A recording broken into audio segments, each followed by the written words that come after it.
कर रहे हैं। हमारी कथा सागर के ऊपर है। हनुमान जी सुरसा के सामने।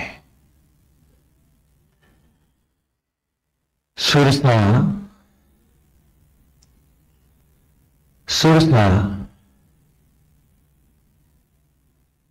सागर के मध्य में खड़ी होकर हनुमान के मार्ग का अवरोध बनी है। और हनुमान की जैसी हमारी जो भक्ति है, समर्पित भक्ति है, सुरसा उसका भी तो अवरोध है। क्योंकि सदा भौतिकताओं में, आसक्त जगत में ही रस लेने वाली हमारी मनोवृत्ति तत्व को जानना और समझना भी चाहती है, लेकिन आचरण में उतारना केवल सुरसा को चाहती है। इस तत्व को स्पष्ट किए बिना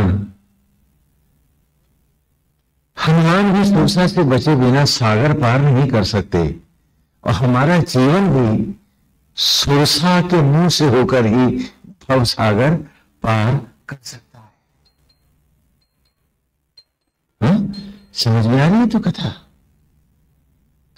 सु माने सुंदर, दिव्य, मनोरम, रसना रस को देने वाली। हम कथाओं के रस में तो जाते हैं, सुनते हैं, और उसके बाद ये रस लेने वाली हमारी मनोवृत्ति हमें फिर सब जगह रस लेने ले जाती है और जीवन के उद्देश्य भटका देती है। हमें कथाओं से भी तत्व को खोजना है, और खोजना नहीं, जीना है। लेकिन हम तो सदा सुरसा के मुंह में ही जीते हैं। फलाना व्यक्ति जो है वो हमको अच्छा क्यों लगता है? क्योंकि उसकी लच्छेदार बातें जो हमें अच्छी लगती हैं। सुरसा है, सुरसा है। स्वामी जी, हम मानते हैं कि हमें सात्विक भोजन लेना चाहिए, लेकिन ये जो सुरसा है ना, तो हमें फिर घुमा करके वहीं ले जाती है। तो कभी कभी अपनी सोसाइटी है, सोशल है, कभी नॉन वेज भी खा लेते हैं तो कभी पैक भी लगा लेते हैं। ये क्या है? ये सुरसा है। बोलो बोलो बोलो, ये सुरसा है। और जो सुरसा के पेट में समाता जाएगा वो राम का ध्यान क्या कर पाएगा? हम हमेशा सुरसा में ही रहते हैं, सुरसा में ही जीते हैं। फलाना की बात मुझे अच्छी लगी, फलानी चीज मुझे अच्छी लगी, फलाना रस मुझे पसंद है, फलाना भजन मुझे अच्छा लगा। क्या कि हम सुरसा तो हैं, राम जी के नहीं है। बोलो, सुरसा समझ में आ रही है? तो वो बात जो मुझे अच्छी लगे, जो मुझको रस दे, वो तो मुझे पसंद है, भले झूठी हो। और सत्य अगर कड़वा है तो कौन पिएगा उसे? हम तो सुरसा हैं, रस के साथ जाने वाले।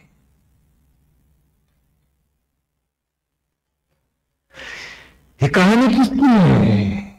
ये सुरसा किसका प्रदर्शन करके दिखा रही है कि गाते हो राम राम, समाते हो मेरे मुंह में।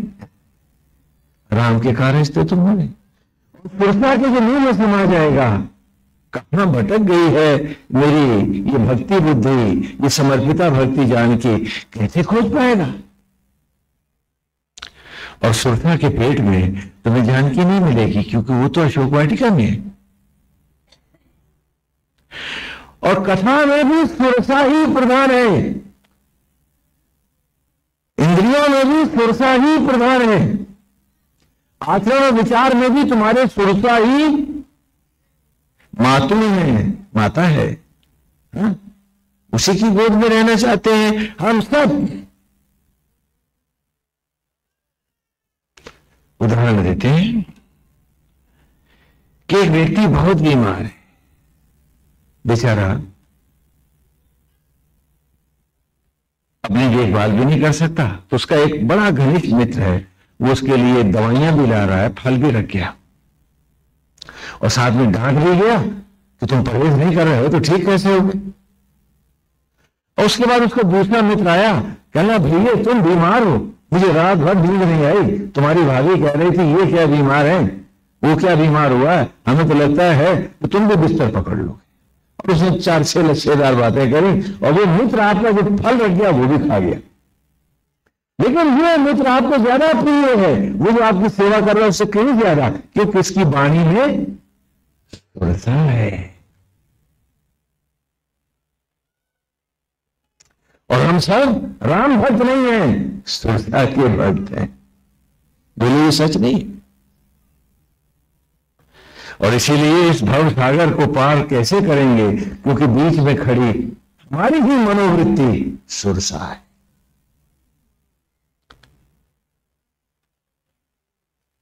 जब तक हम हनुमान जैसी बुद्धि, विवेक, संकल्प और समर्पित भक्ति श्री राम की शरणागति नहीं पाएंगे, हम भी सुरसा से कैसे बच पाएंगे। क्योंकि सुरसा अति बलशाली है। और हम राम का भजन तो गाते हैं, लेकिन जीते हैं किसके पेट में? सुरसा के।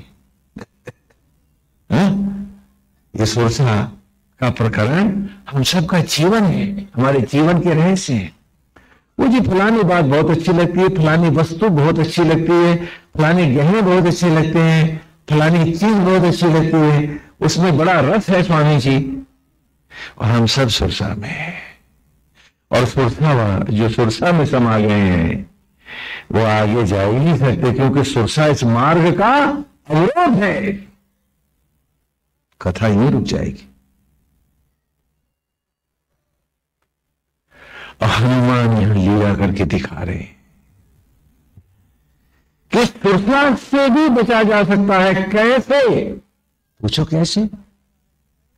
कि सारे जगत में, चाहे कथा है या जगत है, अध्यात्म भी गंगा है, तो भी तू सूक्ष्म होकर लक्ष्य को सामने रखकर चला जा कि मेरा आचरण क्या हो, मैं प्रभु श्री राम को कैसे पाऊं, मैं अपने जीवन में जो मेरे जीवन के उद्देश्य हैं, जिन कारणों से मुझे इस प्रकृति और परमेश्वर ने प्रकट किया है, मैं उस सत्य को कैसे पाऊं। बाकी तो आना जाना है, सुरसा की उपेक्षा करूं, सूक्ष्म ज्ञान को पाऊं, में रहूं और आगे बढ़ूं। लेकिन सुरसावादी भक्त हमारे, माफ करना क्षमा के साथ, हाँ, वो कथा का तत्व नहीं लेते हैं। स्वामी जी फलानी चौपाइयों में फलानी जगह क्या गए, फिर फलाने ने तो कथा ऐसे सुनाई थी, फिर फलाना तत्व कैसे है स्वामी जी? सिर्फ सुरसा में बैठे हैं, इनके पास कोई जीवन का लक्ष्य नहीं। हाँ, अपने रास्ते को अच्छे से समझो, जानो और आगे बढ़ो। ये हनुमान की यात्रा सागर पर है और तुम्हारी यात्रा भव सागर पर है। और सिर्फ सुरसाओं में रहोगे तो कुछ नहीं पाओगे, सुरसाएं तुमको खा जाएंगी। राम की भक्ति, राम की शरणागति, राम का रूप तभी मिलेगा जब सुरसा भी नहीं, हनुमान की तरह ज्ञान की सुरसा से भी लक्ष्य को कि कैसे राम तत्व पाए, और तुम हनुमान जी की तरह सूक्ष्म होकर उसके दांतों के बीच से निकल जाओगे तो सुरसा से बचोगे, तभी तुम भवसागर पार कर पाओगे। विद्वता, कथाओं का विस्तार और कथाओं की लगान और तत्व की उपेक्षा आचरण में नहीं उतारना, सुरसा के पेट में समाना है। बोलो समझ में आता है? और अभी तक राम भक्ति नहीं करी है। सभी कथाओं में बैठ के हम सब ने कौन सी भक्ति करी? सुरसा भक्ति करी। हनुमान जी कहते हैं नहीं, इनमें भी फैलो नहीं, तत्व के मोती चुनो, मानस के हंस बनो, नीर क्षीर विवेक जगाओ।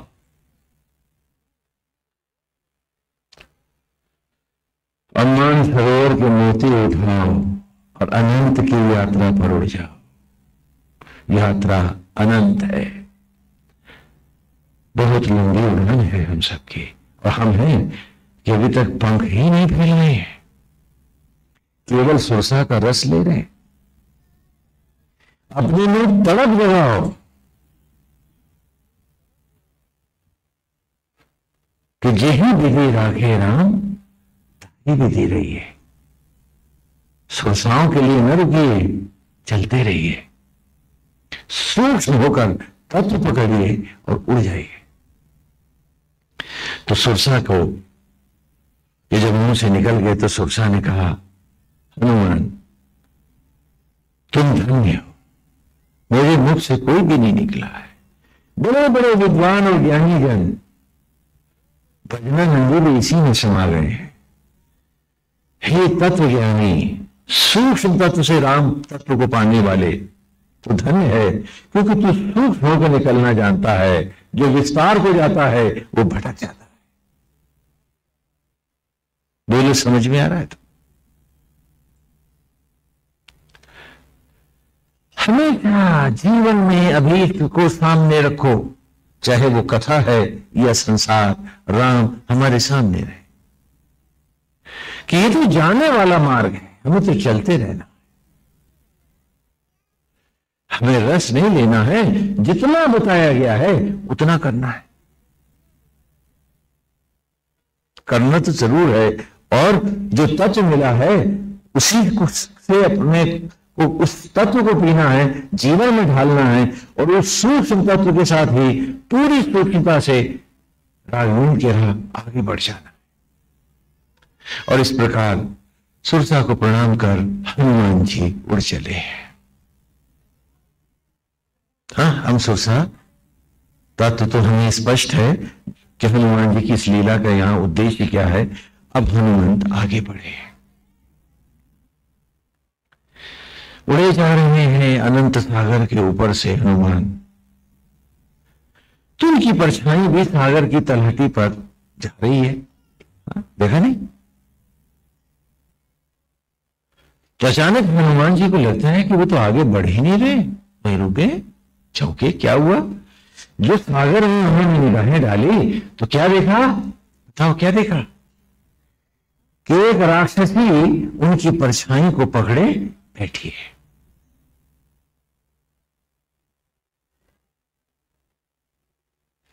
और वो बलशाली राक्षसी में विशेषता क्या है कि आसमान में उड़ते हुए किसी भी पक्षी की परछाई जो सागर में पड़ती है, जब वो उसे पकड़ लेती है तो वो बच जाता है। सोचो कैसी विचित्र बात है। क्या हम लोग भी परछाई में बन जाते हैं? बोलो, हम तो बने हुए हैं। अतीत से निपटने की मेरी मनोवृत्ति ही तो परछाई पकड़ने वाली राक्षसी है। और जो अतीत में बना बैठा है, अतीत की लड़ाई से, झगड़े से, लेने से, देने से, इससे उससे, जिसका मन अतीत में फंसा हुआ है, उसका वर्तमान भी नष्ट है, तो उसका भविष्य क्या होगा? और हम सब अतीत जीते हैं, क्या ये सच नहीं है?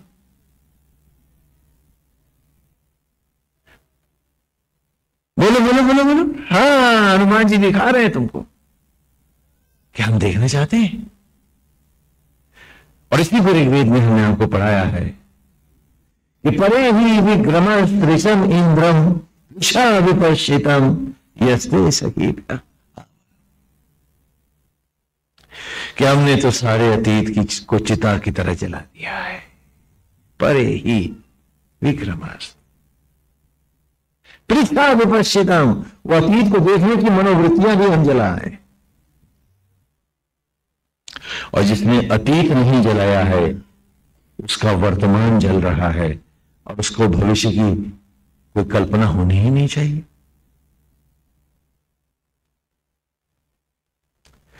ये परछाई पकड़ने वाली राक्षसी जो हनुमान जी यहां लीला में दिखा रहे हैं, हमारे जीवन के हर क्षण को लील रही है ये राक्षसी।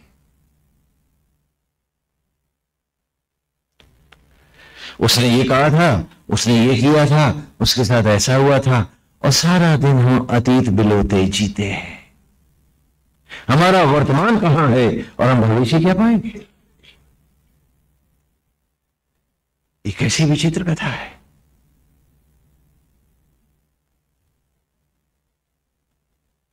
उसने तब मुझसे ये कहा था, अब मैं उसके साथ ऐसे ही व्यवहार करूंगा। अतीत से चिपका बैठा है और हम सब ऐसे ही बैठते हैं। हम भवसागर क्या पार करेंगे? हम तो पिछला किनारा ही नहीं छोड़ पाए हैं, अगला किनारा क्या पकड़ेंगे? पूछो अपने आप से कि सच नहीं है। और जो जिसका अतीत जीवित है उसका वर्तमान नष्ट है, अतीत का भोजन बना है और उसके भविष्य का तो अता पता नहीं है। हाँ? और उस परछाई को पकड़ रखा है राक्षसी ने और हनुमान जी रुके हैं आकाश में। जब इतने बलशाली हनुमान भी परछाई के कारण बन जाते हैं तो हम सबका क्या होगा? हम कभी राम पाएंगे? क्या कभी हम इस तत्व को प्राप्त होंगे? क्या ये सत्य कभी हमारे जीवन में उतर पाएगा? हम पूछें अपने आप से।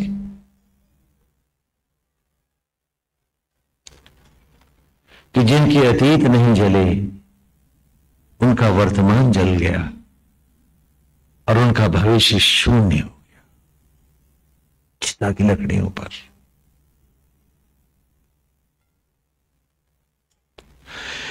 राक्षसी ने परछाई पकड़ी है, हनुमान रुक गए। बोलो बोलो, कथा समझ में आ रही है? तो ध्यान से इस तत्व को लो। इन मोतियों को तुम तक लाने के लिए ही श्री हनुमंत की लीला है। और ये मोती तुम्हारे जीवन में आ जाए तो तुम्हें श्री राम तत्व की प्राप्ति हो, तुम आवागमन और उसी को तुम जियो और आवागमन से मुक्त हो जाओ।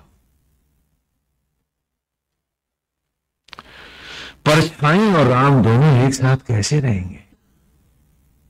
पूछो अपने आप से। क्या आज इन परछाइयों के कारण ही तो तुम जीवन में नित्य निरंतर श्री राम को, उनकी भक्ति को गंवा रहे हो?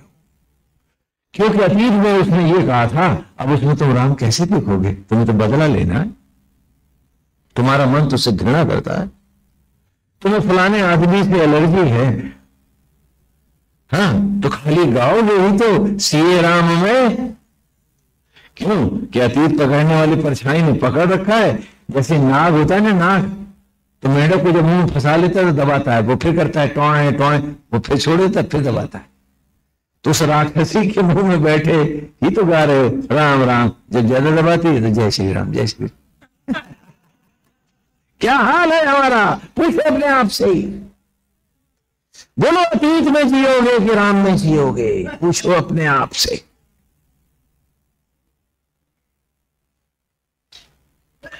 ये सोचना है तुम्हें। ये श्री राम की कथा है, ये राघवेंद्र की कहानी है, हम सब की कहानी है। क्योंकि राम घटघटवासी है, कथा घटघटवासी है, हम सब की कथा है। कि जब अतीत ही नहीं गया तो महाराज छूट के तुमसे, तो तुम्हारा वर्तमान कहां से तपेगा और भविष्य राम तक पहुंचेगा कैसे? इसीलिए सनातन धर्म में जब ब्रह्मचर्य से संन्यास की ओर आते हैं अथवा गृहस्थ से वानप्रस्थ होते हुए संन्यास में आते हैं तो हम सब अपने अतीत की चिता जलाते हैं। क्योंकि जिसने चिता मनसा वाचा कर्मणा नहीं जलाई, समझ लो कि उसका वर्तमान भी जल रहा है, जल गया है और भविष्य का कोई प्रश्न नहीं।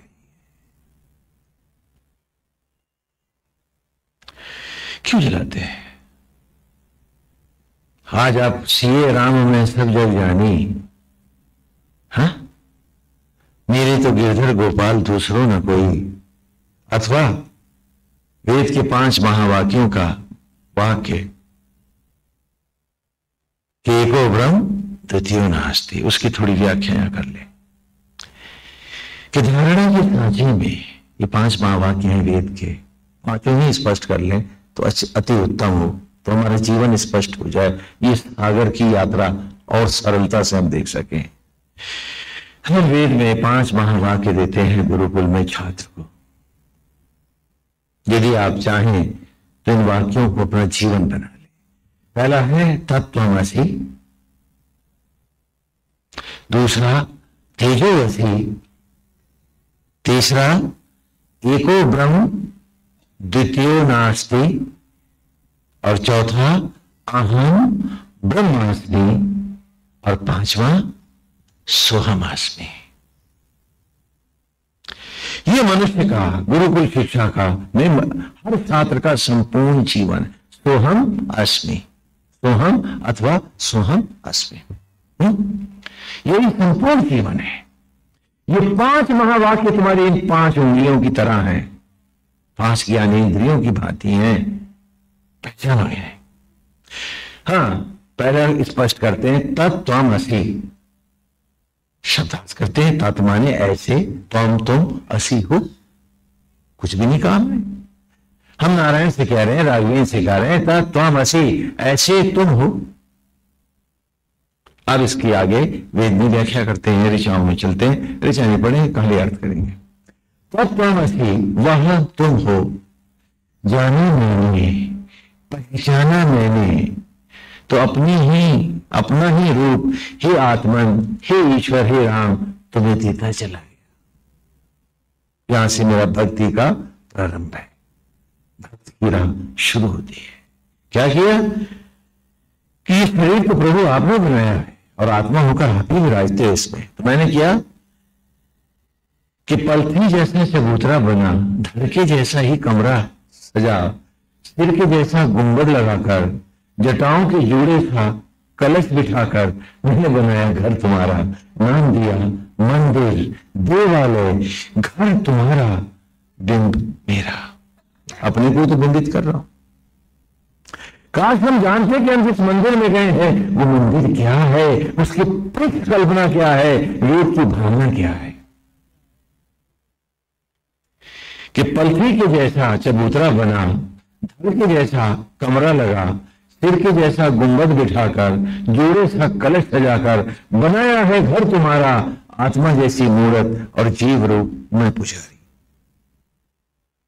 तो बनाया घर तुम्हारा, नाम दिया देवालय मंदिर, घर तुम्हारा, प्रतिबिंब मेरा। तब जाना मैंने तुम्हें संपूर्ण व्यक्ति के कर्ता कारण हो, तुम्हें आदि मध्य अंत और अनंत हो, तुम्हें धारक सृजक और संहारक हो। तत्त्वमसि, वह तुम हो, हे राम, हे कृष्ण, हे माधव। तो क्या किया आपने कि सबसे पहले भक्ति का श्री गणेश हुआ है कि मंदिर और मूर्त के चरणों में बैठ के, मंदिर मेरे ही शरीर का रूप है, ये मंदिर जिसे वो स्वयं प्रभु बना रहे हैं, वो मंदिर जो राज मजदूरों के साथ हमने बनाया। बताओ दोनों में महान मंदिर कौन सा है, हमारा बनाया कि राघवेंद्र का बनाया? बोलो बोलो बोलो। और कौन सा मंदिर ज्यादा पवित्र होना चाहिए, हमारा बनाया या राघवेंद्र का बनाया? आचरण स्पष्ट है। ये तो महानतम पवित्रतम देवालय है, ये तीर्थों में भी महातीर्थ है, ये शरीर मेरा, क्योंकि प्रभु राम का बनाया। ये चोला नहीं, ये मंदिर है। पुरुतमं पुरुराम ईशानम वार्याणाम इंद्रम सोमे सचासुते। पुरुतमम, तो पुर लोकों में भी उत्तमम सर्वोत्तम लोक है, ये देह लोक है, ये रूप है मेरा। यदि ये मेरा धर्म नहीं है, ये प्रभु का बनाया मंदिर मेरा पूज्य और आराध्य नहीं है, तो मेरा कोई राम नहीं है, मेरा कोई धर्म नहीं है। और हम इस शरीर को रोज मैला करते हैं, गंदे आचरण में, गंदे विचारों में, कुत्सित भावनाओं में, लोभ और मोह की वृत्तियों में, अब भटकते हैं सुरसाओं में और गाते हैं जय श्री राम। क्या है ये? लक्कड़ हजम, पत्थर हजम, कोई चूरन है क्या? क्या आचरण में नहीं है राम, व्यवहार में नहीं है राम, भाव में नहीं है राम, तो फिर क्या है ये जय श्री राम? हम पूछे अपने आप से।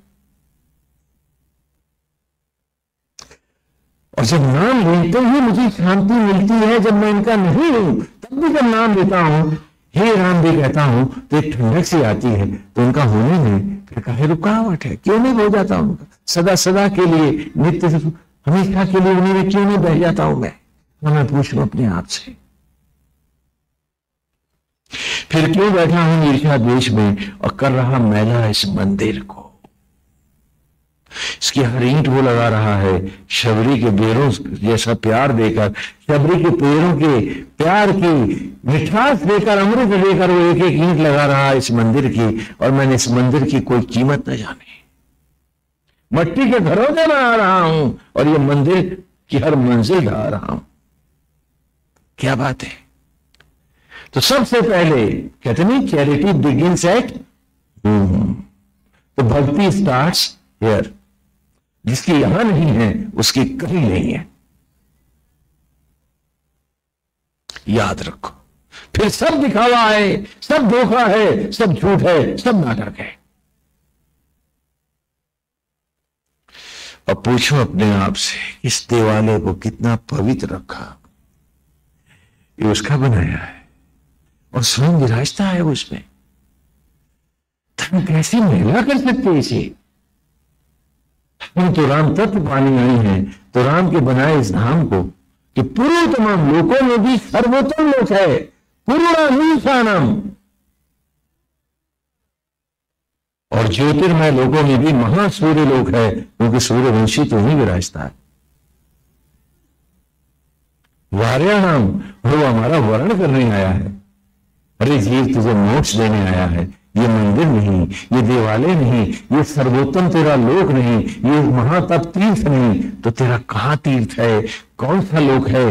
कौन सा मंदिर है? और कौन सा धाम है? तो कहा तत्त्वमसि। आज मैंने भक्ति के सूत्र को पा लिया गोविंद। राजगीर में बैठ गया हूं आपके चरणों में। आज समर्पण मेरा है, अर्पण मेरा है, और अंतिम रूप से आपके द्वारा बनाए इस मंदिर को मैं अपना आराध्य मंदिर मानता हूं। अब ये शरीर नहीं, देवालय है, जहां देव आप विराजते हो। तो मूर्त के पास इसलिए गया था कि 10 इंद्रियां बाहर जो है। चलो अभी भीतर नहीं देख पा रहा हूं, तो बाहर आराध्य की मूर्ति को ही देख लूं, तो भीतर भाव तो चला जाएगा। लेकिन आप तो फूल फेंक के चले गए। मैंने मंदिर और मूर्त से कहा था भक्ति को आरंभ दो, स्टार्ट दो उसको, और फिर याद करो दिन भर कि जिसकी वहां लगी तस्वीर वो साक्षात बैठा भीतर। ये मंदिर महामंदिर है।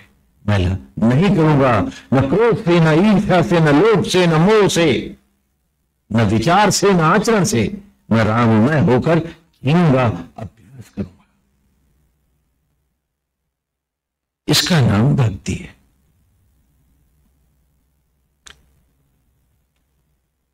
और यहां से भक्ति का आरंभ है। याद रखो, भक्ति योग की अंतिम अवस्था का नाम है। भक्ति योग की अंतिम अवस्था का नाम है कि जब योगी को हर ओर अपना आराध्य के अतिरिक्त कुछ नहीं दिखता है, हर ओर आराध्य है, और एक ही भाव से जब वो अपने आराध्य में स्थित हो गया है तो वो भक्त हो गया। क्षण क्षण बदलती तुम्हारी आस्थाएं कोई भक्ति नहीं है। भक्ति का अभ्यास कर रहे हो।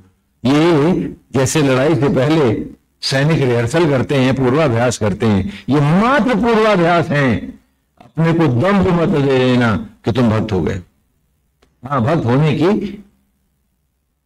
अवस्था में हो, प्रेरित हो, अपने आप को प्रयास कर रहे हो, लेकिन वो भी कच्चे हैं, आधे अधूरे हैं। तत्वमसि के बाद मंदिर में दर्शन किया, फिर कहां आया? तेजोवसी। देखो, ये नहीं कि किसी के घर जाओ तो तुम उसकी एक सीढ़ी पे चढ़ लो तो कहो हम सीढ़ी तो आ ही गए, सीढ़ी पे तो बैठ ही गए, तो जब हम पहुंच गए अब वो बेचारा इंतजार कर रहा है भीतर के भला आदमी ऊपर है बात करे, और आप वहां बैठे फिलॉसफी झाड़ रहे हो। रोज की फिलॉसफी है आपकी। अरे भक्ति कोई सालाना अंदाज नहीं है, एक सत्य है, नित्य सत्य है, शाश्वत है, अजर अमर है। इसे पूरी कल्पना मत समझो, धोखा दे रहे हो अपने आप को यदि तुम ऐसा सोचते हो। तो तत्वमसि की बात में हम आए तेजोवसी में कि तेज हो तुम, तेज हो, तेजोवसी तेज हो। क्या कि धारणा की सांचे में, मंदिर मूर्त में देखा तुझे, जाना तुझे, जाना तुझे, फिर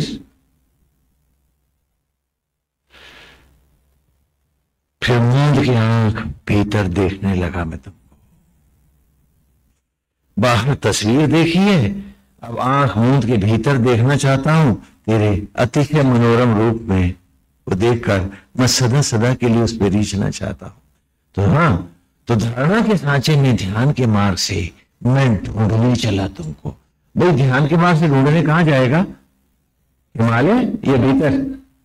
बोलो बोलो। तो भीतर गया, तब देखा दिव्य जगमग ज्योतिर्मय स्वरूप तुम्हारा, तेजोवसी तेजोवसी। कि अतिशय मनोरम, तू ही तेज है, तू ही तेज है। कहा सूरज चांद सितारे हैं, प्रकाश हैं, ज्ञान विज्ञान के रोशनियां हैं, बिजलियों के बल्ब हैं, तूने उसी आत्मा को ही तेज क्यों कहा?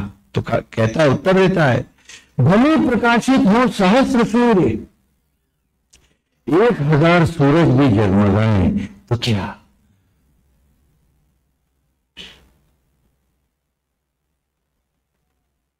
भले प्रकाशित हो सहस्र सूर्य, तेरे ही तेज से देख सकेंगे आंखें युग से युग तक। तेरा तेज न हो, आंख मुर्दा हो, 1000 सूरज भी हो तो रोशनी कहां है? और आज हम उस रोशनी को गंवा रहे हैं, उसको बिसराए बैठे हैं और बाहर जुगनुओं से मांग रहे हैं। और तब आया एको ब्रह्म द्वितीय नास्ति में ये सागर पर उड़ती हुई कथा हमारी, और हनुमान जी को परछाई को पकड़े बैठी है राक्षसी। यहां पर है वो ये तीसरा बात कि धारणा के सांचे में तत्वमसि, ध्यान के मार्ग से तेजोवसी। जब देखा तुझे, जाना तुझे, फिर खुली आंखों में देखा तुझे। क्या देखता हूं कि तू ही तू है, तू ही तू है, तू ही तू है। वो आत्मा नहीं, तू है तो सब है, तू हटे तो सब मिटे। बोलो कहीं सच नहीं है। और जब जान लिया कि तू ही है तो क्या किया है? जला दी सब भ्रांतियों की चिताएं। आज वो संन्यास को आया, सारे अतीत को जलाएगा। उन 2 महावाक्यों से वो अपने जीवन को मांझता धोता आज संन्यास की धारा तक पहुंचा है। उसका जीवन चलता रहा है, रुका नहीं है, रुका नहीं है। वो चलता रहा है, तभी तो वो इस तीसरे महावाक्य पर आ गया है। ये प्रैक्टिकल लाइफ है कि तो जला दी सब भ्रांतियों की चिताएं। तब जाना मैंने, तू ही पिता है, तू ही माता है, तू ही पत्नी पुत्र और सखा है। आत्मन तू हटे जग मिटे। तो क्या किया? तो जला दी सब भ्रांतियों की चिताएं कि ये मेरे हैं, ये पराए हैं, ये अपने हैं, ये अतीत है, सबको जलाता हूं मैं आज। तो सारे अतीत की चिताएं जलाता है, नातों और रिश्तों को जलाता है। वानप्रस्थी संन्यास को आ रहा अथवा बनवासी ब्रह्मचर्य से संन्यास को आ रहा, बात एक ही है। इसी को अश्वमेध यज्ञ कहते थे। ये आगे श्री राम ने किए हैं यज्ञ, वो आपको सब दिखलाएंगे। तो जला दी सब भ्रांतियों की चिताएं। The man of past is being reduced to ashes. I am not that person. अतीत का वो व्यक्ति अपनी सारी उपलब्धियों के साथ चल गया है। अब मैं वो व्यक्ति नहीं हूं, वो अतीत मेरा नहीं है, मैं उस अतीत का नहीं हूं। परछाइयां जला दी हैं।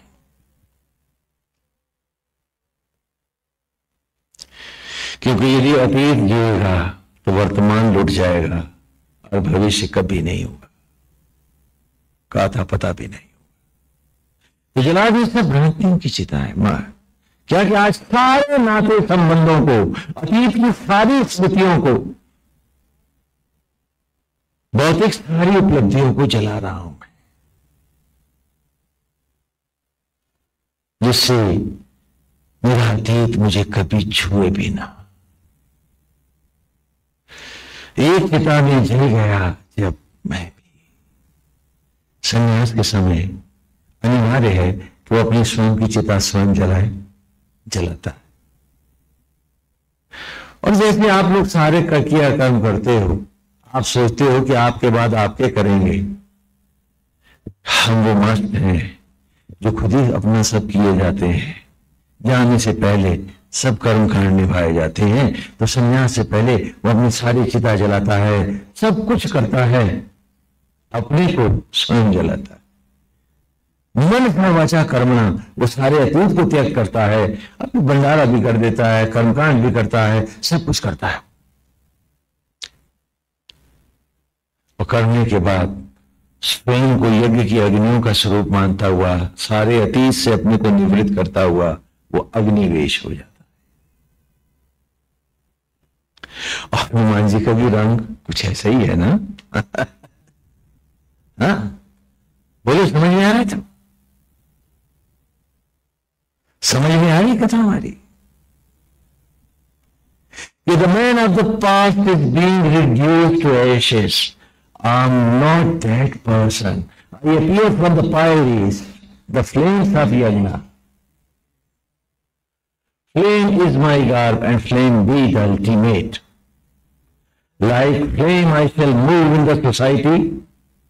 I must not discriminate between rich and poor, caste or creed, sex. I shall be devoted to the devotees and master to none. ये संन्यास है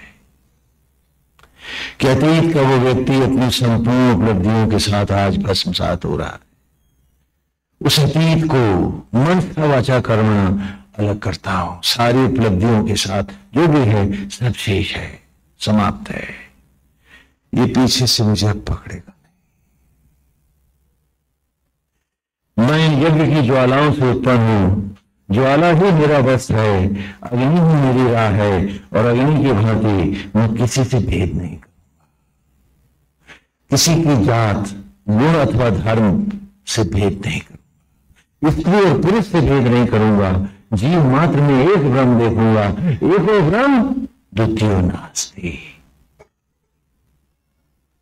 आप खाली वाक्यों को जानते हैं, उनके एप्लीकेशन से अनभिज्ञ है। तो इसलिए माला लेकर एको ब्रह्म कभी गाने लगते, कभी तत्वमसी। बोले क्या है? बोले स्वामी जी इससे मोक्ष मिल जाएगा। मैंने कहा हाँ बिल्कुल मिल जाएगा, कतई मिल जाएगा। क्योंकि मैंने देखा था एक जगह ढेर सारे लोग बैठे भजन गा रहे थे, बड़ा सुंदर भजन गा रहे थे। क्या गा रहे थे? मेरे को दिल्ली जाना जी, दिल्ली बड़ी प्यारी है, बड़ी सलोनी है, सब गा रहे थे। वहां एक सन्यासी भी बैठा हुआ था। कहने बाबा देखा हम दिल्ली के कितने बड़े भक्त हैं? बोले हाँ देख रहा हूँ, भजन गा रहे हो, हाँ कुछ लग रहा है भक्त हो। कहने क्या इस जिंदगी में हम दिल्ली देख पाएंगे? बोले हाँ हाँ क्यों नहीं देख पाओगे? वो देखो सामने रेलवे स्टेशन है, टिकट खरीदो, गाड़ी में बैठ जाओ, दिल्ली पहुंच जाओगे। दिल्ली की गाड़ी तो आज लगी खड़ी है। तो कहने वो तो ठीक है, लेकिन फिर हमारे खेत खलियान का, घर द्वार का क्या होगा? वो जो हमने पैसा ब्याज पे दिया उसका क्या होगा? लड़की की जो शादी करनी है उसका क्या होगा? तो बोले तुम मूर्खों कहे गा रहे हो मेरे को दिल्ली जाना जी? बजो मकान दुकान जी, बीबी नौकर संतान जी, कहीं सियाराम कर रहे हैं? और क्या राम ने कहा था कि मेरे नाम को तुम ड्रामा करो? जब तुम्हारा भाव ही नहीं है, जब वो तुम्हारी राह ही नहीं है, तो ड्रामे क्यों कर रहे हो? अगर तुम कहते तुम ड्रामे नहीं कर रहे, तुम्हें तो जब इतना रस यहां मिला है तो इसमें और आगे क्यों नहीं बढ़ते कि नोट्स मिल गया तुम्हें? रुके क्यों बैठे हो? क्लासरूम में बालक कक्षा आगे बढ़ता है, जो आगे नहीं बढ़ता है उसका नाम चपरासी होता है, जो खाली घंटी बजाता है। क्या वही कर रहे हो? मंदिर में जाके आगे क्यों नहीं बढ़ते हो? एक नपुंसक की तरह पीछे क्यों बैठे हो? पूछो अपने आप से,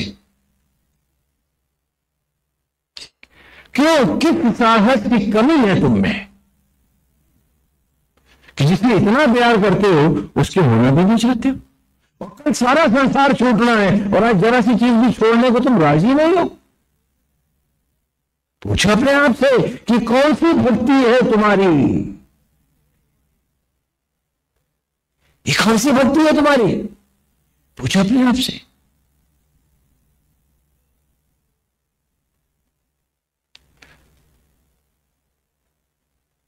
ईमानदारी से पूछो अपने आप से कि अभी तक जीवन के एक क्षण बनाना तुम सीख नहीं पाए हो, तन का एक रोना तुम्हें बनाना नहीं आया, कोई भीख में दे रहा तुम्हें ये मनुष्य की योनि, और आज भी यदि तुम उसको नहीं पहचान पाओगे ये बुद्धि लेकर, तो कल क्या पशु योनियों में जानोगे? बड़ा गंभीर प्रश्न पूछ रहा हूं मैं आपसे कि कब जानोगे, कब पाओगे? अरे मनुष्य का जन्म तो जा रहा है तुम्हारा, रोग और व्याधियां बन के जरासंध आया हुआ है शरीर में तुम्हारे, जीर्ण कर रहा संधियां तुम्हारी, जरा माने जीर्ण होना, संध माने संधियां, घुटनों से तोड़ रहा, टखनों से बांह तोड़ रहा, जोड़ अलग कर रहा तुम्हारे, और अभी तक तुम्हें याद नहीं कि तुम्हें कहीं जाना है, और मित्र तुम इस जीवन की पाठशाला में चपरासी नहीं हो, क्योंकि चपरासी के लिए बाप को फीस घर से नहीं देनी पड़ती, छात्र के लिए फीस जाती है, और वो पिता परमेश्वर आज भी आयु के रूप में तुम्हारी फीस दे रहा है। तो कैसे मान लिया तुमने कि तुम चपरासी हो? कैसे गंवा रहे हो तुम जीवन के इस अमृत को, और परछाइयां पकड़ने वाली राक्षसी का भोजन भी नहीं लिया? अरे हनुमान तुम्हें यही दिखा रहे हैं कि वो परछाई पकड़ने वाली राक्षसी ने हनुमंत को भी पकड़ लिया है। क्या वो पकड़ सकती है? नहीं, वहां तो लीला करके दिखा रहे हैं तुमको, तुम्हारे जीवन के कखगा बना रहे हैं श्री हनुमंत, और तुम हो कि खाली उनकी स्तुति गा करके समझते हो कि बड़ा धन, बड़ा सा यश और तप कमा लिया है तुमने। एक बात और बताया आपको कि आज तक आपको राम तत्व मिलने में देरी क्यों है? आप सब लोग पूजा करते हैं, पाठ करते हैं, बड़े भजन गाते हैं, कीर्तन करते हैं, मैं आपसे पूछता हूं आप ये सब क्यों करते हैं? तो आप कहते स्वामी जी भगवान को प्रसन्न करने के लिए, यानी ईश्वर को रिझाने के लिए हम ये सब कर रहे हैं। बोलो करते नहीं करते? मैं एक बात पूछ रहा हूं आपसे, सीधा सवाल पूछ रहा हूं आपसे, अगर नागेंद्र आप पे रीझ गए तो इसमें आपका क्या कल्याण है? नहीं समझे मेरी बात? अच्छा एक तस्वीर दिखाता हूं। तो तुम्हारे गांव का है, तुम्हारे घर का एक लड़का है जो किसी फिल्मी हीरो पे रीझ गया है, तो रीझ गया लड़का उस फिल्मी हीरो का, उसका डुप्लीकेट ही तो बनेगा। बोला तो राघव को अपना डुप्लीकेट बनाना चाहते हो? क्या बात है? और तमाम लोग तुमने इसीलिए पूजा की कि भगवान का रिझाई लेंगे, रीझ जाएंगे वो तुम पे। तुम्हारे पास ऐसा क्या है जो उसका दिया नहीं है? जरा बता तो दो मुझे, तो काहे से रिझाओगे? हाँ, अगर तुम्हारी भक्ति उनकी सुंदर मनोहारी रूप पर तुम रीझ जाओ तो तुम्हारा अतिशय कल्याण है, न कि रिझाने में कोई कल्याण है। यदि तुम आज राम पर रीझ जाओ तो तुम्हारा चेहरा राम की ज्योतियों से लपलपा उठे, तुम्हारा शील स्वभाव हो, तुम्हारे में सारे सद्गुण आ जाएं और दुर्गुणों का अभाव हो जाए। यदि तुम उनके ऊपर, उनके रूप पर रिझ जाओ तो उसमें तो मुझे कल्याण दिखता है। उनको रिझा करके अपना डुप्लीकेट बना के क्या चाहते हो? अगर आगे भी तुम्हारी तरह ईर्ष्या द्वेष लोगों में जाए, क्या करें? बोलो, काय डुप्लीकेट में काय रिझा रहे हो? रिझा तुमको है और रिझाते हो भगवान को, तो क्या पाओगे? पूछो अपने आप से कि क्या ईश्वर को रिझाया जाता है, या कि उनके मनोहारी रूप पर, उनके सुंदर नयनाभिराम छवि पर, उनके सौंदर्य पर, उनकी ज्योतियों पर, उनके स्वभाव पर, उनके विग्रह पर भक्त रिझते हैं, न रिझाते हैं उनको। और सदा उल्टी भक्ति हमने करी है। क्यों? क्योंकि हम थे तो महाआसक्त। भक्ति इसलिए कर रहे थे कि आसक्तियों के लिए कुछ लड्डू और मिल जाए राम जी से। हम राम जी के लिए नहीं भज रहे थे। अगर हम राम को राम के लिए भज रहे होते तो हम स्वयं उनको रिझ रहे होते, न कि उन्हें रिझा रहे होते।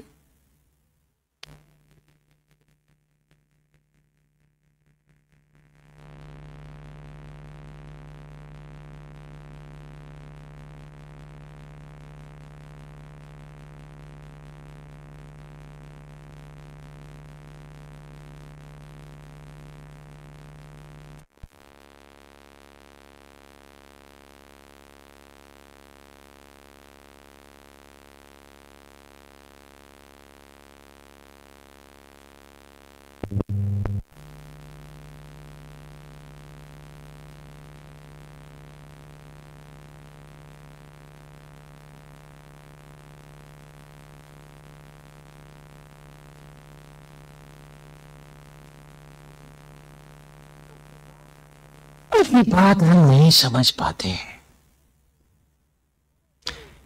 थोड़े थोड़े छोटी छोटी बातें हैं जो हमें स्पष्ट नहीं, और तमाम उम्र बीत गई है भगवान को प्रसन्न करने के लिए रिझा रहे हैं। गोपियां कृष्ण को रिझाती नहीं, रिझती हैं उन पे। वो उनकी रहना विराम छवि को मन में बसाती हैं, बावली से उनके पीछे दौड़े चली जाती हैं, रिझती हैं उन पे। और तुम होकर रिझाने में लगे थे। तो अब जब परछाई पकड़ने वाली राक्षसी ने पकड़ रखा है, तो हनुमान जी ने कहा कि इससे एक ही तरीका है बचने का, और वो सीधे नीचे उतरते हैं। क्योंकि जब भी परछाई को मुंह में डालती है, सारा का सारा उड़ता हुआ जीव भी उसके पेट में चला जाता है। तो हनुमान जी भी सहज ही चाहते हैं कि वो चलो ठीक है, अब अपना भी कर्म कर, धर्म कर ले। तो वो परछाई को मुंह में डालती है और हनुमान उस राक्षसी के पेट में चले जाते हैं और जाके दिखाते हैं तू भी ऐसे ही समाता है। तो उसका उपचार करते हैं हनुमान कि इससे बचने का तरीका है कि उसका पेट फाड़ देते हैं और फिर बाहर निकल आते हैं, शरीर को बढ़ाते हैं, अपनी भक्ति को जगाते हैं और पुनः उसको मार करके प्रकट हो जाते हैं। इस अतीत को मार दे, नहीं तो ये अतीत तेरा तुझे मार देगा और तेरा जप तप पूजा साधना ये तेरा अतीत खा जाएगा। ये यहां का राक्षसी का ये प्रकरण है, क्योंकि लगभग सभी रामायणों में ये आया है।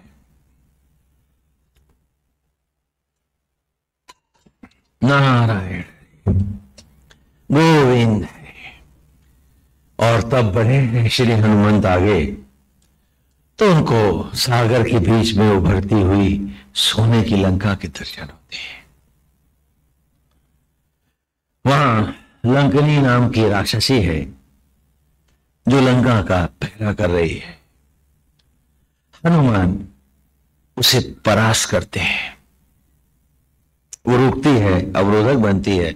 जब हनुमान जी उसको परास्त करते हैं तो कहती है कि मैं जान गई कि आज लंका के विनाश का समय शुरू हो गया है। हनुमान तुम आ गए हो। इसी को हम लोग नाटकों में भी और त्योहारों में मनाते हैं। थोड़ा त्योहारों का परिचय तो पा लें।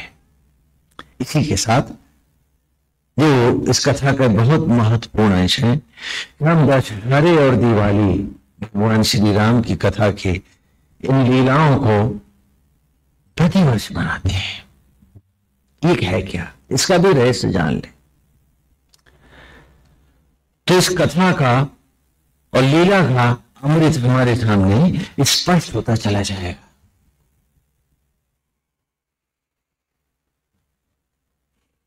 चैत्र नवरात्र भगवान के जन्म की लीला मनाते हैं ना आप, लेकिन वो जो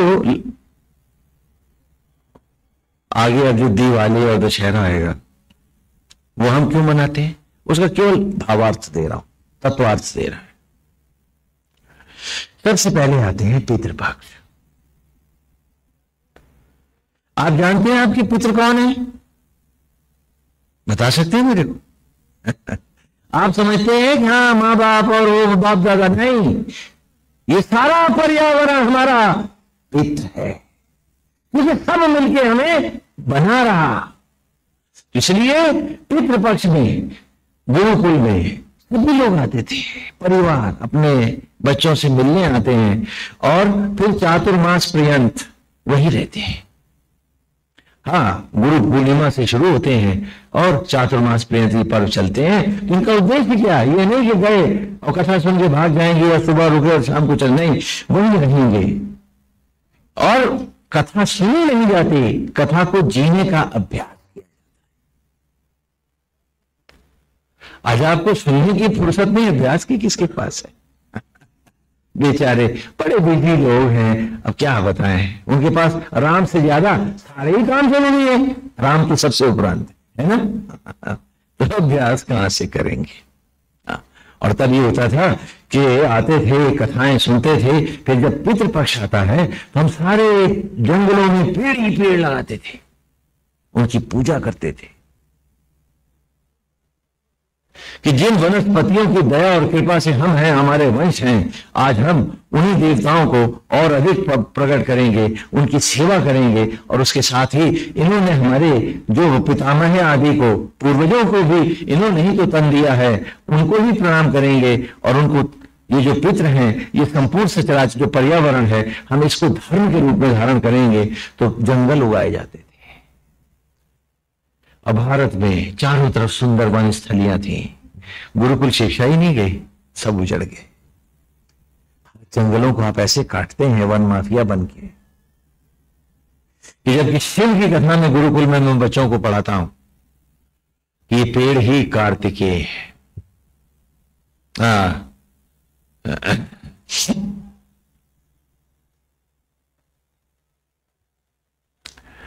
कथा है, संक्षेप में बता रहे हैं, बिल्कुल तत्व नहीं चल रहे हैं कि महाशिव अर्थात अनंत पिता परमेश्वर और महाशक्ति ने चाहा कि ताड़कासुर को, ताड़नाओं को समाप्त करने के लिए, त्रास देने के लिए उन्होंने अपने बीच त्याग दिए। यही तो कथा है ना। लीलाओं में आपने देखी है, शिव महापुराण वगैरह अभी सब आ रहे हैं, तो आप टीवी पे भी देख रहे हैं, तो विस्तार न करके तत्व में रहते हैं। यहां हम श्री राम कथा में है। तो क्या था कि शिव और शक्ति ने अपने बीच कहां गिरे थे? कपोत कहां लेकर गिरा? गंगा में, नदियों में गिरे और उन्हें 6 माताओं ने पाला। कितनी माताओं ने? ये 6 माताएं कौन है? 6 ऋतुएं हैं। और ये शिव और शक्ति के बीच ही तो हैं जिन्हें ऋतुओं ने पाला, जो नदियों में बहे और वन संपदा बनकर सचराचर में हरित क्रांति बनकर खड़े हो गए। और आज भी इन्होंने कहा है कि ये कुंवारे रहेंगे, क्योंकि ये तो केवल शिव तत्व का प्रसार करेंगे। ये पहले पुत्र हैं पार्वती के और अग्रज हैं हम सबके, नहीं है क्या? हाँ, समझ में आया तुम? और दूसरा बेटा क्या हुआ, कैसे आए, गणेश जी कैसे आए? संक्षेप में चल रहे हैं क्योंकि हम भगवान राम की कथा में रहना चाहते हैं, उसी कथा अमृत में रहेंगे। जब कभी शिव तत्व पढ़ेंगे तो विस्तार करेंगे। उसके बाद ये तो चले गए और जाकर के तपस्या करने लगे षडमुख भगवान, और उनको लगा कि एक बेटा मेरे पास भी तो होना चाहिए। पार्वती जी को लगा, तो उन्होंने सोचा कि वो पुत्र कहां से आए। तो उन्होंने उबटन से तन को मला और मैल युक्त उबटन जब उतारा तो उसका क्या बना दिया? एक देखो गणेश जी आ रहे हैं।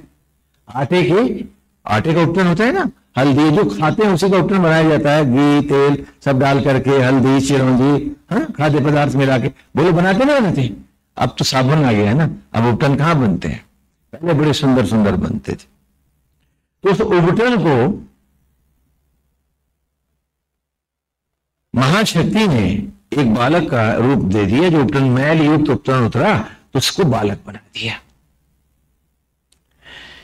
तो सोचने लगी ये बालक तो बड़ा सुंदर है, चलो इसको प्राण दे देते हैं, यही मेरा बेटा बन के मेरी रक्षा करेगा। तो भगवान विनायक प्रकट हो गए। थोड़ा कथा तो आपने विस्तार से सुन रखी है सबने। तो ये दूसरा बालक काहे का बना? काहे का बना? आटे का। और तुम सब काहे के बने हो? समझ में आ गया।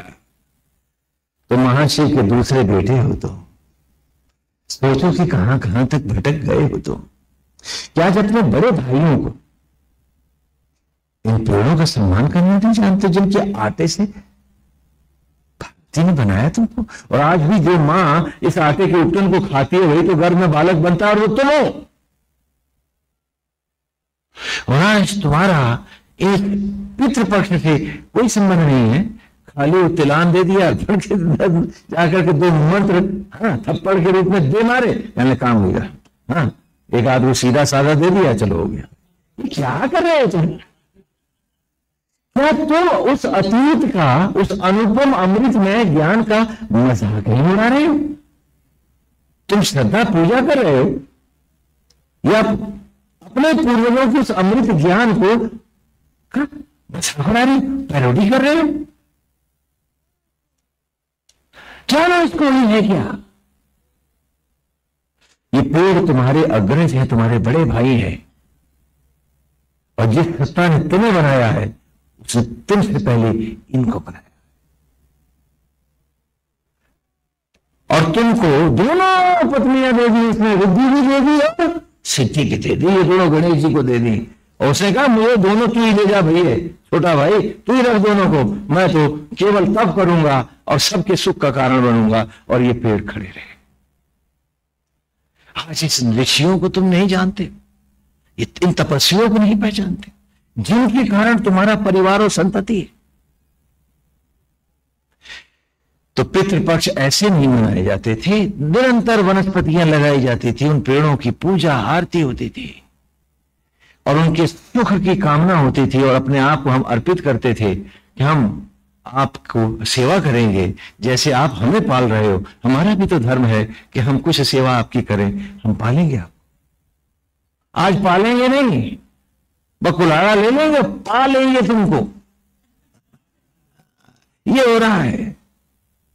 क्यों करते हो ऐसा? क्यों करते हो ऐसा? सारे अधर्म और धर्म के नाम पर अंगूठे दिखा रहे हो मंत्रों के। ये सब क्या है? हमारा धर्म है कि हम नित्य नए पेड़ पौधे वृक्ष लगाएं, और ये यज्ञोपवीत का पहला सूत्र है तुम्हारा। और जब हम इस तरह पितृपक्ष मनाते हैं, पहले सेवा पुनः तप, तो आते हैं नवरात्र। नवरात्र मनाते हैं, उसके बाद नवरात्र आते। तो नवरात्र क्या है कि मैं आत्म ज्वाला दुर्गा में इस मन दशानन की एक एक इंद्रिय के विषयों को जलाता हूं 9 दिन। न कि खाली भोजन छोड़ दिया है, कहने क्या कर रहे हैं, कहना नवरात्र रख रहे स्वामी जी, व्रत है हमारे। ये कौन से नए व्रत ले आए तुम? हाँ, क्या गुलामी की सारी जूठन तुमने लाद ली? भोजन त्यागना व्रत कहां से हो गया? व्रत उपवास का अर्थ होता है, उप माने समीप, वास माने बैठना। कि आज मैं अपने आत्मा श्री राम के पास बैठूंगा, ब्रह्म ज्वाला मां भगवती के चरणों में बैठूंगा और आत्मचिंतन करूंगा, अपनी कमियों को देखूंगा, और एक एक मन के विषयों को मैं नित्य प्रति जलाऊंगा, नवरात्र मनाऊंगा। हर ये सब तुमने किया ही नहीं, तो नवरात्र कब बने? नाटक करते हैं हम लोग। यानी जो वो पूरी ईमानदारी और धर्म पूर्वक करते हैं, आज हम उनका नाटक करते हैं।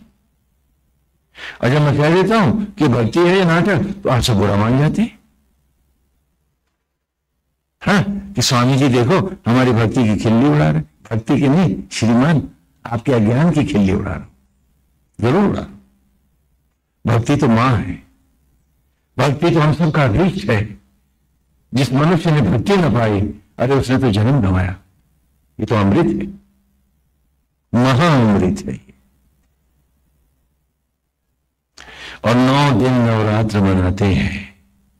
इस मन दशानन की इंद्रियों के विषयों को हम आत्मज्वाला ब्रह्म अग्नि मां भगवती दुर्गा में चलाते हैं कि मां कृपा करो, जो बरस इन विषयों में बीते हैं अब ये सदा के लिए जल जाएं, और अगले बरस हम तेरी ही ज्योतियों में, आचरण में, विचार में, संस्कार में हम तेरी ज्योतियों में ही नहाते रहे। ये प्रकाश हमारे जीवन में सदा रहे, इसलिए नवरात्र मनाते हैं। और 10वें दिन आता है दशहरा। हम रावण का पुतला जलाते हैं कि दशहरा, मैंने 10 इंद्रियों के विषयों का आज हरण कर दिया। आज रावण का जो मार्ग है मेरे जीवन से ध्वस्त है। मैं दशरथ की ओर चल दिया हूं, अवध चल दिया हूं। दशहरा क्या? विजयादशमी। मैंने 10 इंद्रियों को अपनी जीत लिया है। और अगर नहीं जीता है तो काहे का दशहरा, काहे की विजयादशमी? यदि मैं उन्हीं के लिए जी रहा हूं, उन्हीं में डूबा हुआ हूं, उन्हीं में बैठ के उन्हीं के लिए मैं जीवन के अमृत को गंवा रहा हूं, तो स्पष्ट है कि मैं रावण का हूं, दिखावे के लिए श्री राम गा रहा हूं। बोलो समझ में आता है? तो मन दशानन का मैं पुतला चलाता हूं। दशहरे में आप लोग अच्छे अच्छे कपड़े पहनते हो, खुशियां मनाते हो, पटाखे चलाते हो। भाई क्यों? क्या सचमुच रावण मन का मार दिया तुमने? और तब मैं कहता हूं कि आओ चलते हुए रावण के पास खड़े हो जाओ। यदि सारा बरस तुम विषय वासनाओं के ही होकर जिए हो, 10 इंद्रियों को 10 मुंह बनाकर जिए हो, तो ये पुतला और किसी का नहीं, आज अपना जला रहे हो। लोग नेताओं को जलाते हैं, श्रीमान आप अपना जला रहे हो। यदि बरस भर 10 इंद्रियों को 10 मुंह बनाकर भौतिकताओं, विषयों, वासनाओं के लिए ही तुम जिए हो, तो ये पुतला तुम्हारा है और किसी का नहीं है। अपना ही पुतला स्वयं जला रहे हो। और इस जलते हुए पुतले के सामने खड़े होकर पूछ लेना अपने आप को कि यदि तुम्हारी 10 इंद्रियां 10 मुंह बनी हैं और तुम रावण हो, तो तुम्हारा तन लंका है। शरीर क्या है? लंका। बड़ी सुंदर है, सोने की लंका है ये तन तुम्हारा, लेकिन इसे हनुमान जलाएगा फिर रोज। हनुमान जी जलाएंगे भी लंका, देखना तुम। और यही जलती है तुम्हारी जिंदगी की लंका। जब तुम बन जाते हो 10 इंद्रियों को 10 मुंह बनाकर, इनके विषयों में भटक कर बन दशानन रावण, क्या जलते नहीं हो तुम चिंताओं में, ईर्ष्या में, दुख में निरंतर? ये लंका ही तो जल रही है। सोने की जैसी जिंदगी लंका सी जलती धड़कत नित्य प्रति, क्या तुमको दिखती नहीं? और यदि तुम 10 इंद्रियों को दशरथ बन बैठे हो, बेशक जलाओ इस पुतले को, क्योंकि तुम तो, तुम्हारा तन लंका नहीं, क्या है? अवध है। क्या है? अवध है।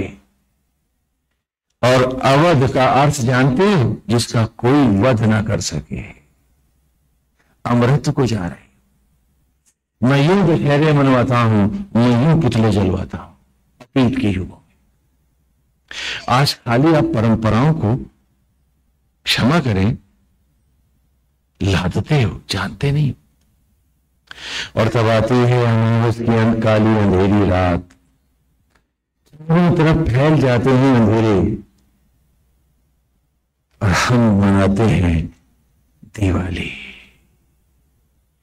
कि हर रोज दिए जलाओ, अंधेरे का एक कोना भी न छोड़ो, क्योंकि मन अंधेरे के रावण जला आया हूं मैं।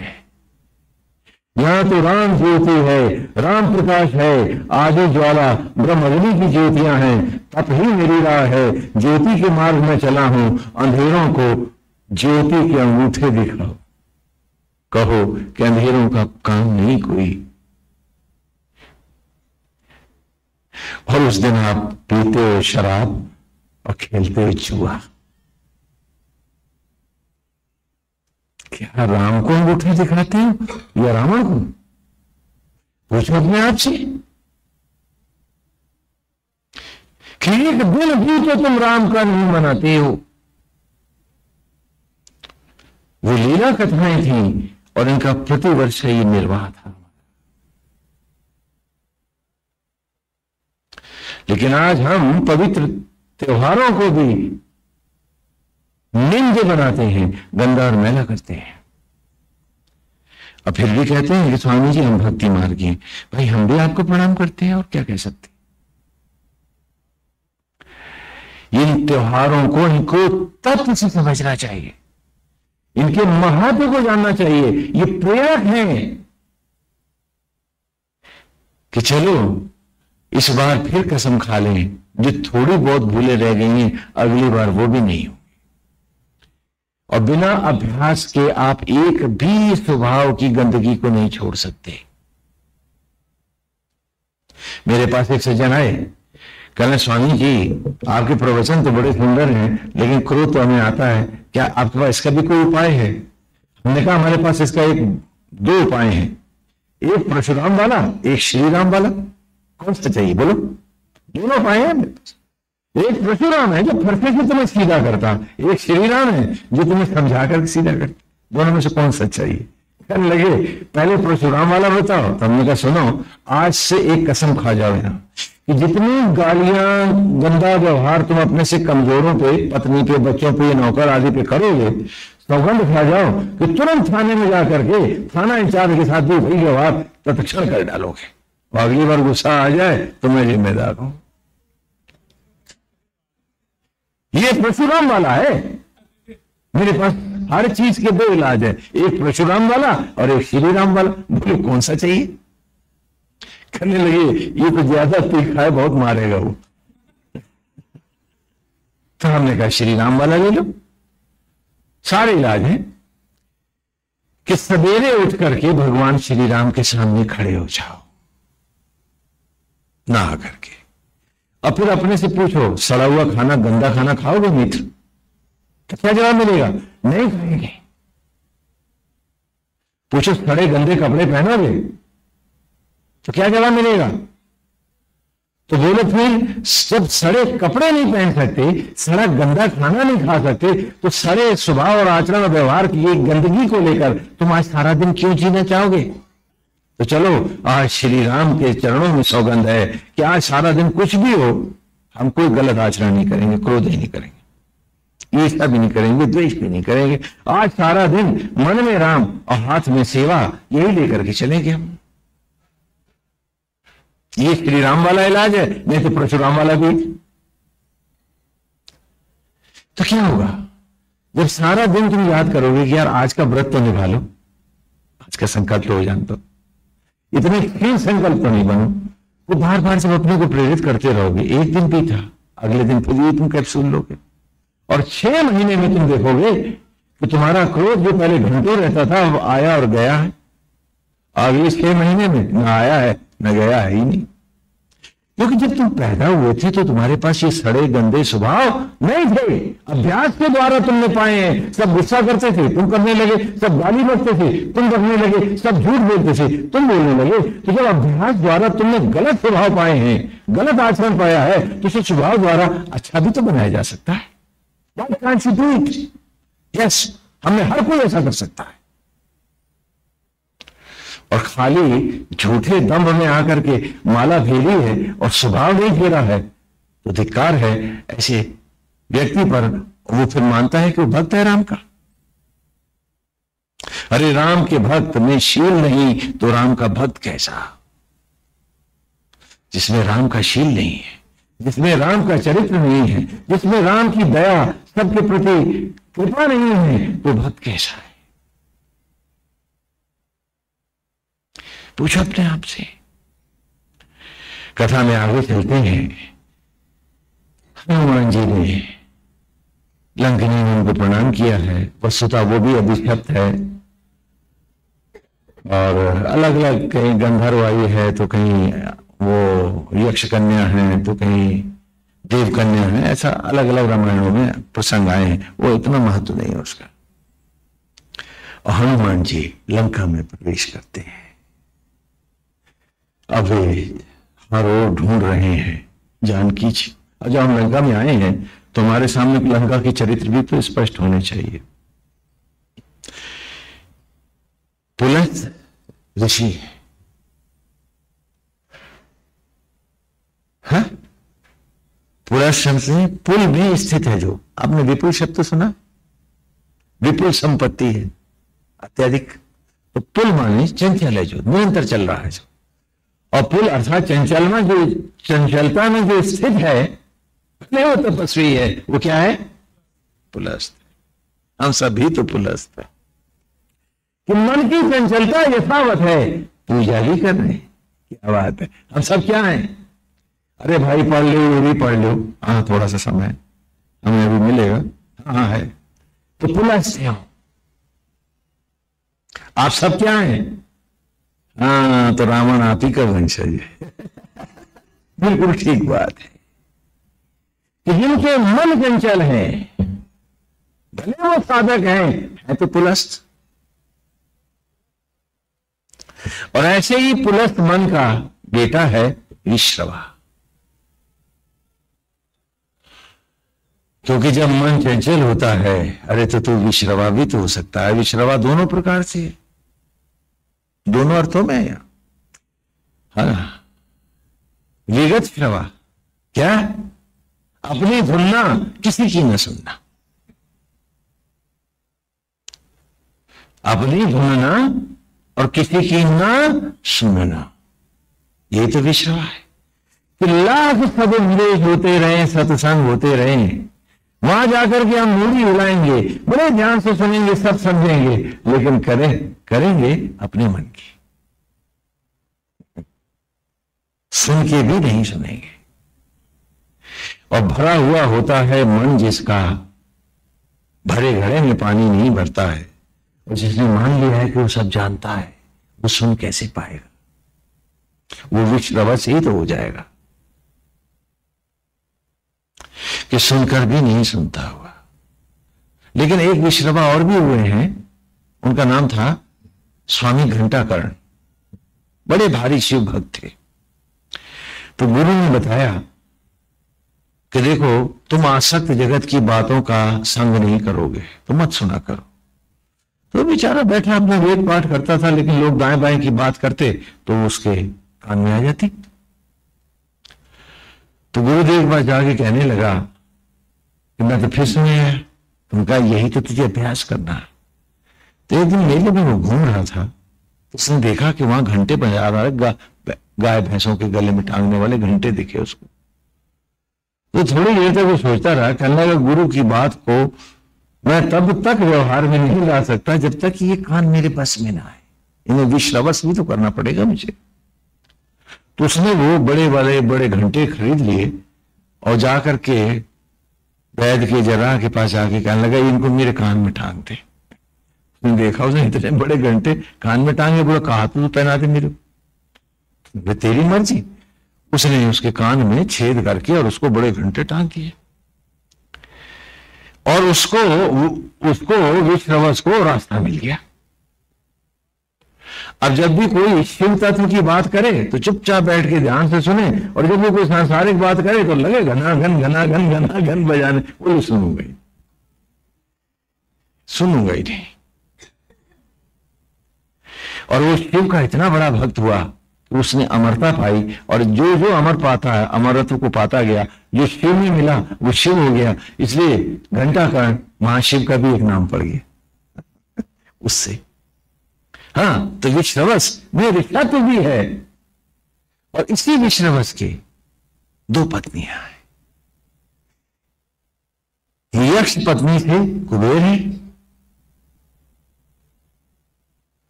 और असुर पत्नी से 3 बेटे हैं। नाम क्या है? रावण, कुंभकर्ण और विभीषण। इसमें भी तो हम खोजें कि हम कहां कहां हैं। हाँ, कि कथा सुन के न सुनना भी विश्रवा है, और किसी के असत्य और अज्ञान और चुगली को न सुन के राम नहीं रहना, ये भी तो विश्रवा है। दोनों तरह से आपको सोचना है कि यदि हम कहते हैं हम राम के हैं, तो किसी मंथरा की नहीं सुननी। केकई को अर्थात जिज्ञासा रूपी मनोवृत्ति को सदा भक्ति में रखना, सुनना ही नहीं है। और इस विश्रवा के जो 3 बेटे हैं, अब इन तीनों की अवस्था देखो। बड़े का नाम क्या है? रावण। रव धातु, रव माने शोर करना, कलरव, पक्षियों का कलरव, चहचहाना, रव माने शोर। तो रावयति इति रावणा, ये जो बहुत शोर करे, जो बहुत चिल्लाए, जो बहुत बोले, उसे क्या कहते हैं? तो हमारा कथावाचक क्या है? क्या बात है? हाँ, कि सुना तो रहा है सबको, खुद नहीं सुनता। देखा? तो रावयति इति रावण, उस कलछुल की भांति जो खीर भी बांटता है, हलवा भी बांटता है, नमकीन सब्जियां भी बांटता है। हाँ, और क्या क्या वो कलछुल जानता है कि इनका स्वाद क्या? उसके भीतर जाते ही नहीं। तो ये एक रावण वृत्ति है। कहते नहीं, पर उपदेश कुशल बहु तेरे। ये इसको यूं कह सकते हैं, डू ऐसे, but not necessary that I am going to do it. तो ये रावण है। और ये रावण हमारा मानस का पाठ कर लेता है तो दूसरों को चौपाइयां जड़ देता है, खुद नहीं पीता है। खुद चौपाया का चौपाया है मनुष्य योनि में भी। बोलो। हाँ? तो रावयति इति रावण, ये मनोवृत्ति है हमें कि हम हर एक के काम में मीन मेक करें। हाँ, बेवजह दूसरों को राय दें ना। मैं मुन्नालाल शर्मा की बात नहीं कर रहा हूं। हाँ, ये एक मनोवृत्ति है, हम सब हैं। हाँ, कि दूसरों को उपदेश देना और जो कहे उससे सुनना ही नहीं, अपने मन की करना। और दूसरी जो मनोवृत्ति है उसका क्या नाम है? कुंभ। हाँ, कुंभकर्ण में आओ। तो जब वक्ता रावण है तो श्रोता कुंभकर्ण है। अब आप सबकी बारी है। कुंभ माने घड़ा और कर्ण माने कि घड़े के कान हैं इनके। इतने से थे तो सत्संग में बैठे, फिर इतने हुए, फिर इतने हुए, फिर कमर झुक गई, बैठे उसी सत्संग में हैं और आज भी इनकी नींद वासना की नहीं खुली। तो आप सब क्या हैं? रावण की बात करी तो आपको मजा आया, कुंभकर्ण की बात में चुप क्यों हो गए? क्या? हाँ? बोलो बोलो। कितने से थे सत्संग कर रहे हैं, फिर इतने हुए, इतने हुए, इतने हुए, इतने हुए, कमर भी झुक गई। लेकिन अतृप्तियों, इच्छाओं और वासनाओं की नींद में आज भी ये सोए हुए हैं और राम तत्व के लिए इनमें जागता न कोई। खाने के लिए जिंदा है ये, न कि जीने के लिए खाते हैं। ये सब क्या है? खाने के लिए ही कुंभकर्ण जागता है और ये भी जागते हैं। क्या मिलना है, वरना फिर सो गए। ये क्या है? ये सारे पात्र हैं। मैंने कहा ना, यहां जय और विजय है रावण और कुंभकर्ण में। महाविष्णु के पार्षद हैं, तो देवता हैं, अजर अमर है भी। यहां लीला करके तुम्हारे भीतर के कुंभकर्ण और रावण हम सबको दिखाने के लिए आए। अरे पहचान लो आज अपने आप को। अब भी नहीं जानोगे तो जीवन तो जा रहा है। कब पढ़ोगे, कब जानोगे, कब पहचानोगे स्वयं को। यह आप सबकी कहानी है, हम सबकी कथा है। हम सबको पढ़ना है अपने जीवन के क्षणों को। हम सब मिट्टी से उत्पन्न हुए हैं तो दशानन मनोवृत्तियां होनी स्वाभाविक है। लेकिन मनुष्य योनि इसीलिए तो आए थे कि इन मनोवृत्तियों को बदल करके और दशरथ बन के दिखाएंगे और श्री राम के हो जाएंगे। इसलिए कल जो हुआ है उस अतीत को भी भूल जाओ, अब वर्तमान में तो आओ, नहीं तो राक्षसी खा जाएगी तुमको, परछाई पकड़ने वाली। लेकिन हम पूछें कि हम क्यों कुंभकर्ण हैं। हम सुनते हैं और टीका टिप्पणी करके चले जाते हैं, क्यों? हम उसे पीते क्यों नहीं, हम उसे जीते क्यों नहीं, हम श्री राम की क्यों नहीं हो जाते हैं?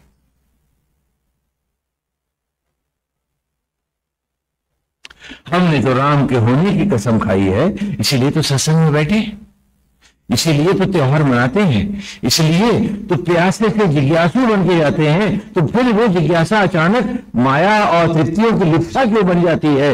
राम जिज्ञासा क्यों नहीं रहती? मेरी कैकेयी सत्संग में क्यों नहीं रहती? मेरी मनोवृत्ति सुमित्रा और कौशल्या क्यों नहीं बनती? मैं ताड़का मनोवृत्ति को क्यों चला जाता हूं? हम पूछे अपने आप से। कुंभ माने घड़ा और कर्ण माने कान। क्यों मैं हमेशा अतीत में ही सोता हूं, अतीत के सपने क्यों देखता रहता हूं? मेरा वर्तमान श्री राम है तो अतीत से क्या लेना? वो तो नित्य पुरुष है और नित्य पुरुष का अतीत नहीं होता है। देखो बाग में गुलाब का फूल खिला है, ध्यान से सुनो मेरी बात। एक सुंदर गुलाब का फूल बाग में खिला हुआ है। मुझे बता सकते हो उस गुलाब के फूल का अतीत क्या है? नहीं बता सकते। अरे सड़ा हुआ गोबर वो खा रही तो थी जो गुलाब बनी, बोलो तो गुलाब का अतीत क्या है? सड़ा हुआ गोबर। और गुलाब का भविष्य क्या है? सूखी पंखुड़ियां, राख, पुनः। वर्तमान क्या है? खिला हुआ सुगंधित गुलाब है।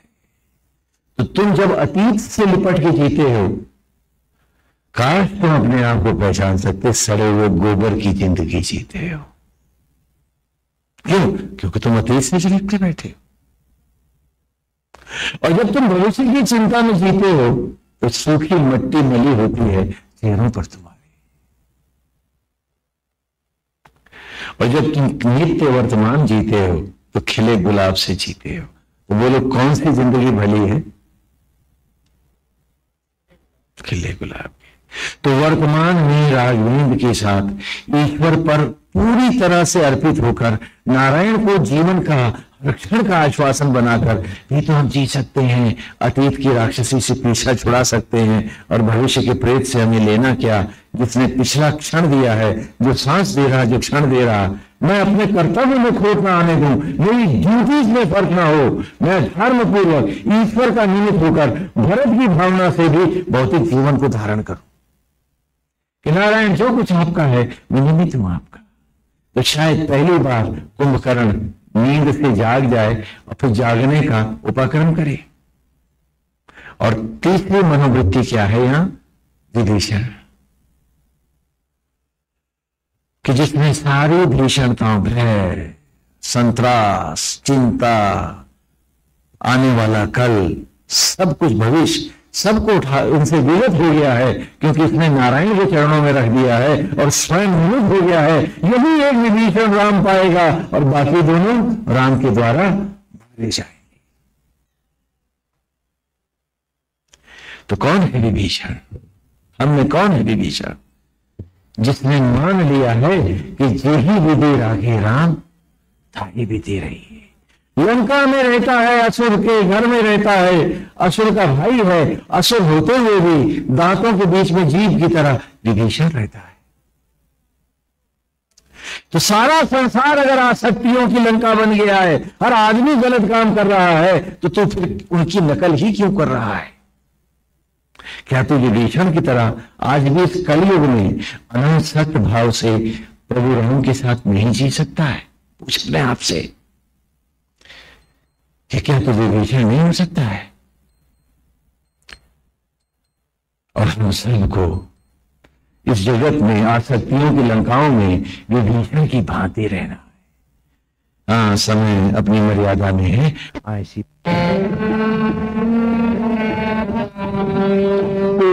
राम जय राम, जय जय राम।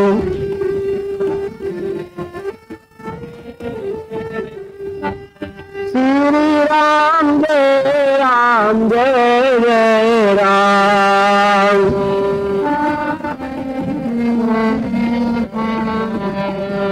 श्री राम जय राम, जय जय राम।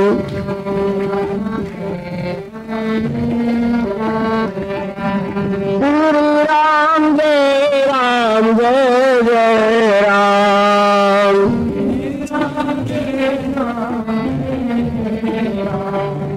श्री राम जय राम, जय जय राम।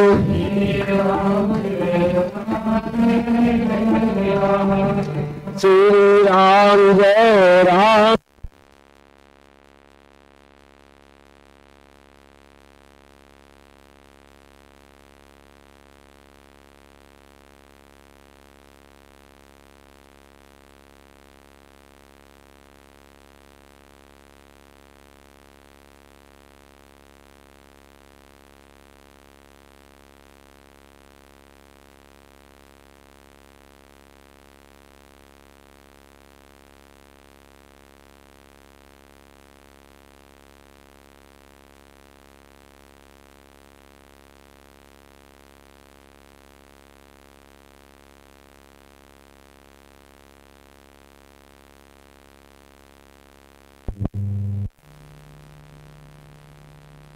क्योंकि त्रेता युगीन लीला पर जो महाविष्णु लीला अवतार के रूप में हम बच्चों को पढ़ा रहे हैं, हम उसी का कथा का गहराई से जान रहे हैं। और अब हमारे सामने ये भी स्पष्ट हो रहा है कि भगवान लीला एक रावण को मारने के लिए नहीं, वरन हम सबको, हमें छिपे हुए जो मायावी असुर हैं, जो गंदे विचार हैं, जो गलत मनोवृत्तियां हैं, उनको धोने के लिए दे रहे हैं कि हम अपने भीतर के असुरत्व को कैसे मारे। महाविष्णु लीला अवतार धारण करके सभी देवताओं के साथ प्रकट हैं और हमें ऐसे ही पढ़ा रहे हैं जैसे अध्यापक छोटी कक्षा में